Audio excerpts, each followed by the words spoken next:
দ্বিতীয় স্বাধীনতার যে সরকার, সেই সরকার কেন শেখ হাসিনার আইনগুলোকেই টেনে টেনে নিয়ে এসে গণতন্ত্রের বিপ্লবী মানুষদেরকে যন্ত্রণা দিচ্ছেন?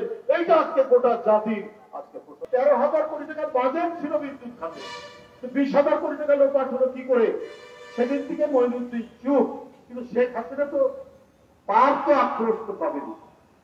এই যে সত্য কথা লেখা, সত্য উচ্চারণ করা, এইটার কারণে মাহমুদুর রহমান বারবার বিকৃত হয়েছে। কিন্তু তাকে কোনোভাবেই যখন ধরা যাচ্ছে না, কোনোভাবেই তাকে মানে আটকানো যাচ্ছে না, তখন তার উপর শারীরিক আক্রমণ করা হবে, কুষ্টিয়াতে তাকে রক্তাক্ত করা হবে। তাহলে সেই মানুষ যখন ফিরে আসলেন, তাকে কেন কারাগারে যেতে হবে? আজকে এতদিন হয়ে গেল, 2 মাস, বিএনপির ভারপ্রাপ্ত চেয়ারম্যান তিনি কেন এখনো দেশে আসছেন না? কি আইনি প্রক্রিয়া আছে? এই আইন তো মানব রচিত আইন। এই আইন তো হচ্ছে স্বার্থ রক্ষা করা হয় মাফিয়াদের, স্বৈরাচারের, খুনিদের, খুন করে যারা তাদের। এই আইন তো একটা এক্সিকিউটিভ বডির একটা খোঁচায় এই আইন পরিবর্তন হতে পারে।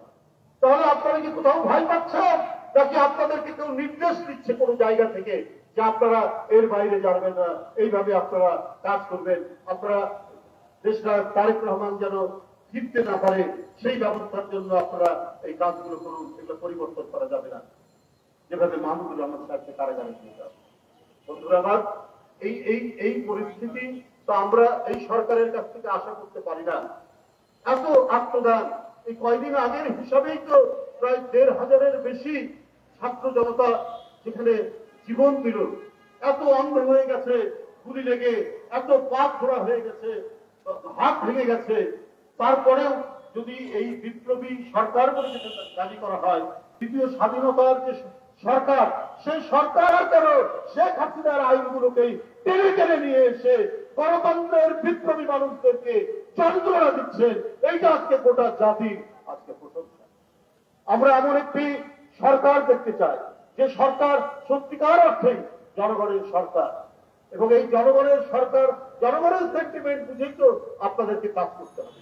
আমরা কি শেখ হাসিনার সরকারের মতো ডিসি মোনাজাত করছে, চট্টগ্রামে ডিসি মোনাজাত করছে, তাদেরকে দিয়ে আওয়ামী লীগের যে সমস্ত ইউনিয়ন পরিষদের চেয়ারম্যান প্রার্থী তারা জমা দিয়েছেন তাদের নমিনেশন তাদেরকে দিয়ে? তো এইটা কি হয়? এই ধরনের গভর্নমেন্ট চায় না বলেই তো এত রক্তপাত, এত কিছু হলো, এত কিছু ঘটনা হলো। 15 বছর যে গণতান্ত্রিক আন্দোলনের সমমনা দলগুলো রক্ত ঝরল, এত মানুষ পৃথিবী থেকে বিদায় নিল, সেখানে এমপি আছে, সেখানে জনপ্রতিনিধি আছে, একের পর এক চলে গেল। তারপরে আসলো এই কচি বাচ্চাদের, এই তরুণদের, কিশোরদের এই যে বিপ্লব, সেখানে সেই পটভূমির উপর এই বিপ্লব রচিত হলো। তো তাহলে এর টোন, এর ভাষা, এর কার্যক্রম সব তো বৈপ্লবিক।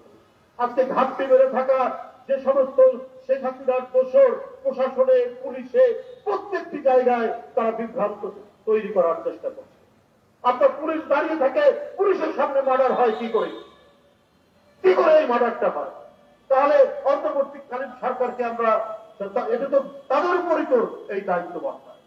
তো সুতরাং বন্ধুরা আমার, ফ্যাসিবাদ আর নাৎসিদের কখনোই রাজনৈতিক এবং সামাজিক পুনর্বাসন হতে পারে না। মুসলিমি আবার ফিরে আসেনি ইটালিতে, হিটলার আবার পুনর্বাসিত হয়নি জার্মানি।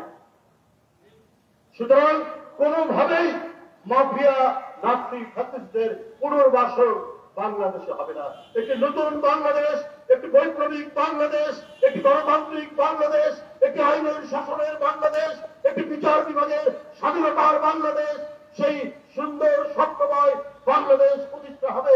সেই দিকেই আমাদেরকে এগিয়ে যেতে হবে। তার জন্য অতি শীঘ্র, অতি তাড়াতাড়ি আপনার অবাধ সুষ্ঠু নির্বাচন দিতে হবে। যেটা প্রয়োজনীয় যে সংস্কার, সেই সংস্কারগুলো সম্পন্ন করে অতি দ্রুত জনগণের ক্ষমতা জনগণের হাতে দিলে পরেই সেই বৈপ্লবিক কর্মকাণ্ডগুলি খুব দ্রুত বাস্তবায়িত হবে। বন্ধুরা, আমি আর বক্তব্য দীর্ঘায়িত করবো না। আকাশ মেঘাচ্ছন্ন হয়ে আছে, বৃষ্টিও পড়ছে টিপটাপ টিপটপ। বন্ধুরা আমার, যে ওই পূর্বেরই সেই কথা বলছি, আবার যেন কোনো সাংবাদিক নির্যাতিত না হয়, কোনো সাংবাদিক যেন আয়নার ঘর থেকে 10 বছর পর বেরিয়ে না আসে, কোন সাংবাদিকের মৃতদেহ যেন রাস্তার উপর পড়ে না থাকে। আমি কদিন আগে, এই 10-12 দিন আগে গিয়েছিলাম সিলেটে, সেখানে গিয়ে নয়াদিগন্তের সেই নিহত সেই বীর শহীদের বাড়ি তোরাবাড়ি, তার বাসায় গিয়ে তার মায়ের কান্না দেখে এসেছি। এইরকম এই আন্দোলনেই তো প্রায় 5-6 জন সাংবাদিক মারা গেছে, আত্মদান করেছে। বন্ধুরা আমার, সবসময় গণতন্ত্রের আন্দোলনের পক্ষে এবং মানুষের পক্ষে যারা সংগ্রাম করে তাদের আশ্রয়স্থল হচ্ছে সাংবাদিকরা, তাদের কারণেই আশ্রয় পায়। কিন্তু বন্ধুরা আমার, এই ক্লাব থেকেই আমাকে ধরিয়ে দেওয়া হলো এই আন্দোলন চলাকালীন অবস্থায়। 18 জুলাই শুক্রবার আমি এসেছিলাম বিকেলে বিএনপির একটি প্রতিবাদ সভায় অংশগ্রহণ করার জন্য, দুপুরের মধ্যে ঢুকে গিয়েছিলাম। এই শেখ হাসিনার এই রাষ্ট্র, শেখ হাসিনার এই ধরনের মাফিয়া তন্ত্র যেভাবে গোটা বাংলাদেশকে তারা প্রতিষ্ঠা করেছে, তাদের পুনরুত্থান, তাদের পুনরুজ্জীবন যেন আর যেন না হয়। আপনাদের সকলকে ধন্যবাদ জানাচ্ছি। এবং আগামী যে সরকার এবং বর্তমান সরকারও এখনো সাইবার নিরাপত্তা, যেটা আপনার ডিজিটাল নিরাপত্তা এক যেটা করেছিল, তারই আপন মানে ভাই হচ্ছে সাইবার নিরাপত্তা। একই জিনিস খাতিজা আজকে